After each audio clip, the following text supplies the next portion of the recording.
Friedrich Robert Donat was an English film and stage actor. He is best remembered for his roles in Alfred Hitchcock's The 39 Steps and Goodbye, Mr. Chips, the latter for which he won the Academy Award for Best Actor. Donat was also a successful stage actor, despite the challenge of chronic asthma from which he suffered. Early life and career. Donat was the fourth and youngest son born in Withington, Manchester, Lancashire, to Ernst Emil Donat and his wife Rose Alice. He was of English, Polish, German and French descent and was educated at Manchester's Central High School for Boys. He took elocution lessons with James Bernard. Donat made his first stage appearance in 1921, at the age of 16, with Henry Bainton's company at the Prince of Wales Theatre, Birmingham, playing Lucius in Julius Caesar. His real break came in 1924 when he joined the company of Shakespearean actor Sir Frank Benson, where he stayed for 4 years.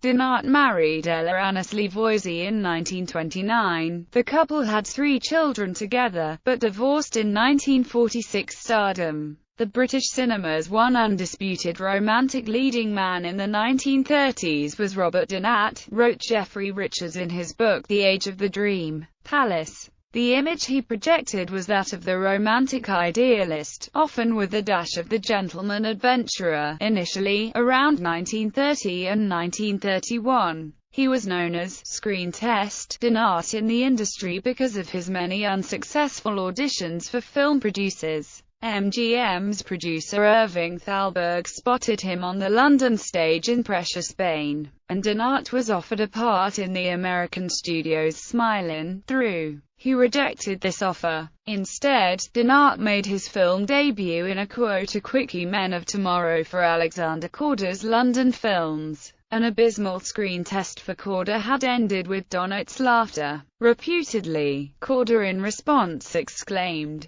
"That's the most natural laugh I have ever heard in my life. What acting!" Put him under contract immediately. Donat's first great screen success soon followed in his 4th film. This was as Thomas Culpeper in The Private Life of Henry VIII for the same producer. Korda loaned him to Edward Small for the only film Donat made in Hollywood, The Count of Monte Cristo. He did not care for the film Colony and, despite being offered the lead role in Captain Blood, returned to Britain to begin work on Alfred Hitchcock's The 39 Steps opposite Madeleine Carroll. His performance was well received. Mr. Donat, who has never been very well served in the cinema until now, suddenly blossoms out into a romantic comedian of no mean order, wrote the film critic C.A. Lejeune in The Observer at the time of the film's release. Lejeune observed that he possessed an easy, confident humor that has always been regarded as the perquisite of the American male star. For the first time on our screen we have the British equivalent of a Clark Gable or a Ronald Colman, playing in a purely national idiom. Mr. Donat, himself, I fancy, is hardly conscious of it, which is all to the good. Hitchcock wanted Donat for the role of the detective in Sabotage, but this time Korda refused to release him. In 1936 Donat took on the management of the Queen's Theatre in Shaftesbury Avenue, where he produced Red Night by J. L. Hodson. He made 2 further films under his contract with Korda, The Ghost Goes West and Night Without Armor. Korda became committed to the latter project because of Donat's indecision. Madeleine Carroll had read the James Hilton novel while shooting The 39 Steps, and had persuaded Donat that it could be a good second film for them to star in together. Donat acquired the rights, and passed them on to Korda, although by now Carroll was unavailable. His eventual co-star, Marlene Dietrich, was the source of much attention when she arrived in Britain, in which Donat was involved, and this was enough for him to suffer a nervous collapse a few days into the shooting schedule.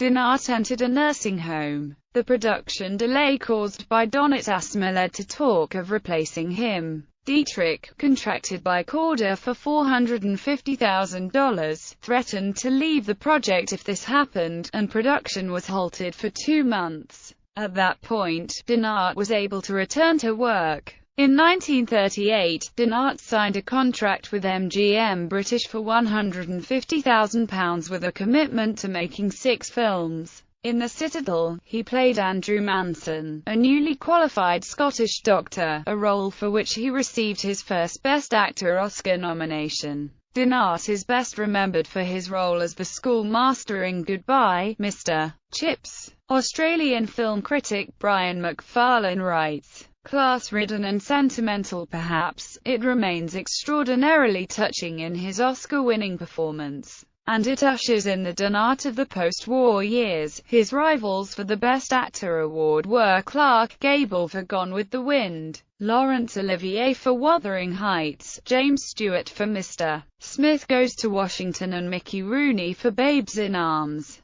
He was a major theatre star. His stage career included performances in Shaw's The Devil's Disciple and Captain Shotover in a new staging of Heartbreak House. With The Cure for Love by Walter Greenwood, one of the stage productions he directed, he began his professional association with Renee Ascherson, later his second wife. This continued with the production of Much Ado About Nothing, with the couple playing Benedict and Beatrice. Dinart lobbied hard for 2 film roles. He was cast in neither. He wanted to play the chorus in Olivier's Henry V, but the role went to Leslie Banks, and he longed desperately to be cast against type as Bill Sikes in David Lean's Oliver Twist, but Lean thought him wrong for the part and cast Robert Newton instead. The MGM British contract ended with litigation, and he made only 2 more films for the company, The Adventures of Tartu, with Valerie Hobson, and Perfect Strangers with Deborah Kerr. Later life and career. Dinart suffered from chronic asthma, which affected his career and limited him to appearing in only 20 films.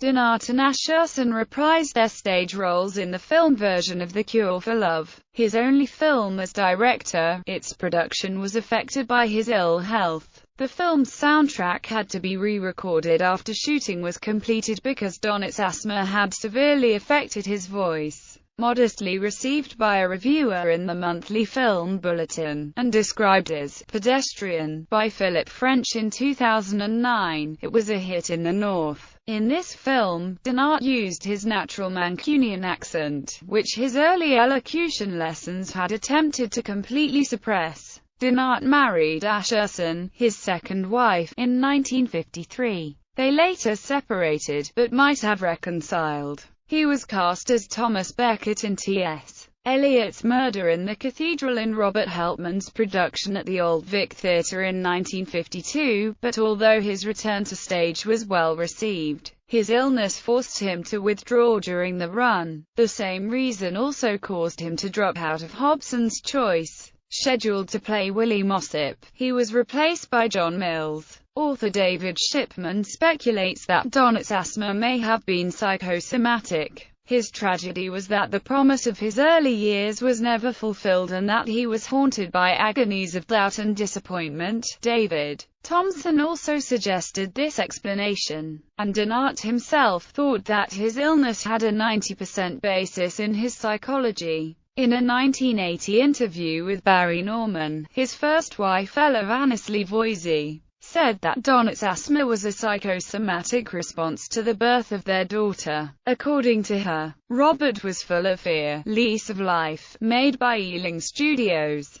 was his penultimate film in which Dinart plays a vicar who discovers that he has a terminal illness. Dinart's final role was the Mandarin Yang Cheng in The Inn of the Sixth Happiness. His last spoken words in this film were prophetic: "We shall not see each other again, I think. Farewell." Several months after his death, Dinart was nominated for his first Golden Globe and received a National Board of Review Special Citation for his performance. Death and legacy. He died on 9 June 1958, aged 53 in London. His biographer Kenneth Barrow writes on the cause of his death: "Perhaps the asthma had weakened him, but, in fact, It was discovered he had a brain tumor the size of a duck egg, and cerebral thrombosis was certified as the primary cause of death. Donat has a star on the Hollywood Walk of Fame for Motion Pictures at 6420 Hollywood Boulevard. A blue plaque commemorates Donat at 8 Meadway in Hampstead Garden suburb. His place of birth at 42 Everett Road in Withington, Manchester is also commemorated by a similar plaque. The actors Peter Donat and Richard Donat are his nephews.